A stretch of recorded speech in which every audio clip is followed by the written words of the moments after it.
Bonjour à tous, c'est Ben et Enzo de la chaîne du SNFC. On est très content de vous retrouver aujourd'hui pour la suite de notre série de vidéos, comment on a réussi à créer notre club de football.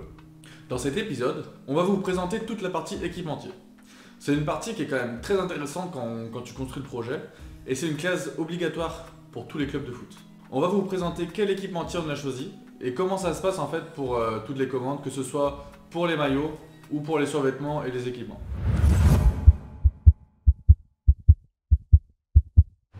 Faut savoir qu'à titre personnel, nous, on est très attirés par Nike.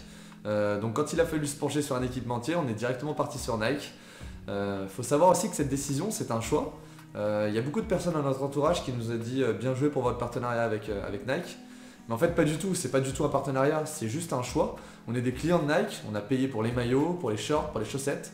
On est vraiment des clients et il n'y a pas de forme de partenariat. Vous choisissez comme vous voulez, vous êtes client. Et du coup, nous, on est passé par Intersport qui nous sert en fait d'intermédiaire entre le club et l'équipementier du coup Nike. Et Intersport, en partie, ils ont également sponsorisé un de nos maillots d'échauffement pour notre club. D'ailleurs, on échangeait récemment avec un jeune comme nous qui a créé son club dans la région et il nous disait qu'eux, ils étaient partis sur Adidas parce qu'eux aussi, ils avaient des affinités, ils préféraient Adidas. Et voilà, tout ça pour illustrer le fait que c'est votre choix, c'est votre club, votre décision, vous choisissez votre équipementier, vous êtes client.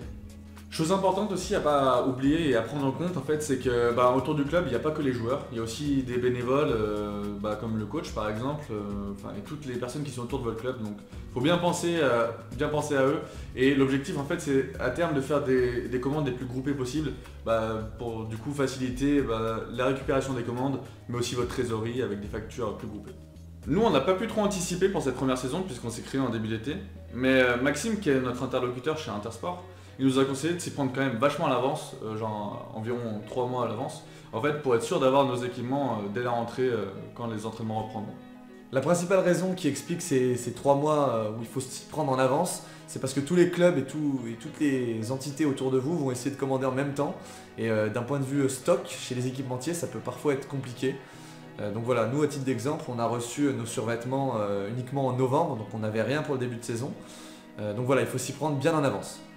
Le choix de l'équipementier, il se fait du coup selon vos préférences, comme on le disait tout à l'heure, mais il y a aussi plusieurs autres aspects qui sont à prendre en compte, qui ne sont pas négligeables. C'est notamment les quantités de stock, la qualité des produits, évidemment, vous vous en doutiez, le prix, et le quatrième, c'est la vitesse de livraison, étant donné que selon les différents équipementiers, ces critères sont susceptibles de varier.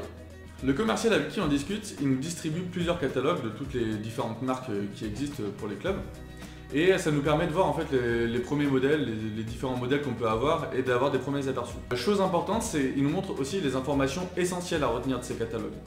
Notamment, l'information essentielle, c'est la date de fin de cycle que peut avoir une collection.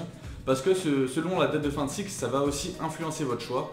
Notamment, une collection qui finit bientôt, en fait, c'est plus compliqué à prendre parce que ça veut dire que la saison prochaine, vous ne pourrez pas reprendre ce même équipement.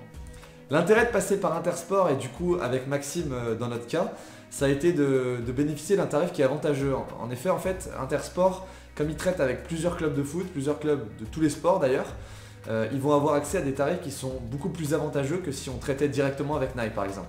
Si vous souhaitez vous-même voir les catalogues d'une marque spéciale, en fait c'est très facile de les trouver. Vous pouvez les trouver sur internet en tapant tout simplement le nom de la marque plus catalogue sport et vous allez réussir à le trouver.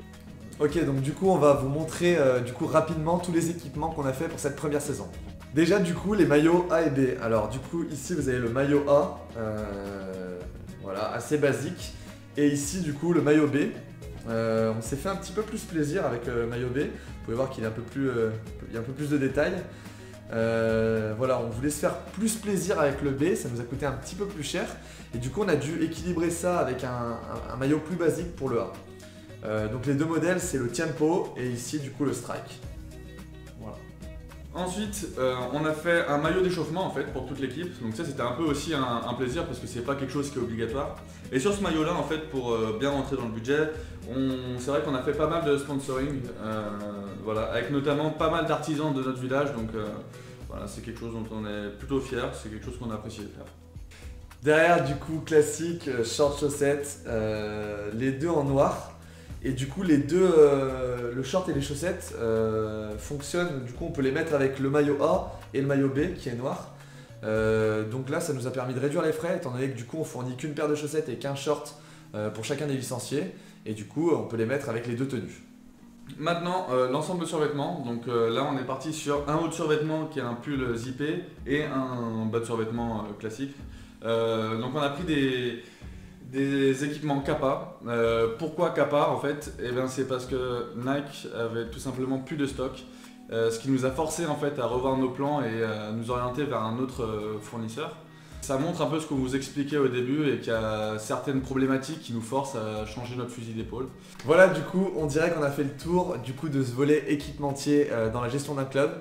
Voilà, du coup, nous, il faut savoir que, bon, certes, c'était notre première année, il y avait pas mal de boulot, mais on n'a qu'une équipe senior. Donc, imaginez juste le travail que ça représente pour des équipes pour des clubs qui ont plusieurs équipes seniors ou alors qui ont des jeunes à gérer. Ça peut vite devenir un vrai casse-tête. Dans le prochain et dernier épisode de cette série, on va vous montrer comment on a recruté nos joueurs pour notre première saison et on va vous montrer un peu comment s'est passé le début de saison d'un point de vue sportif et classement. Abonnez-vous à la chaîne pour ne rien rater des suites de l'aventure. C'était Ben et Enzo, ciao!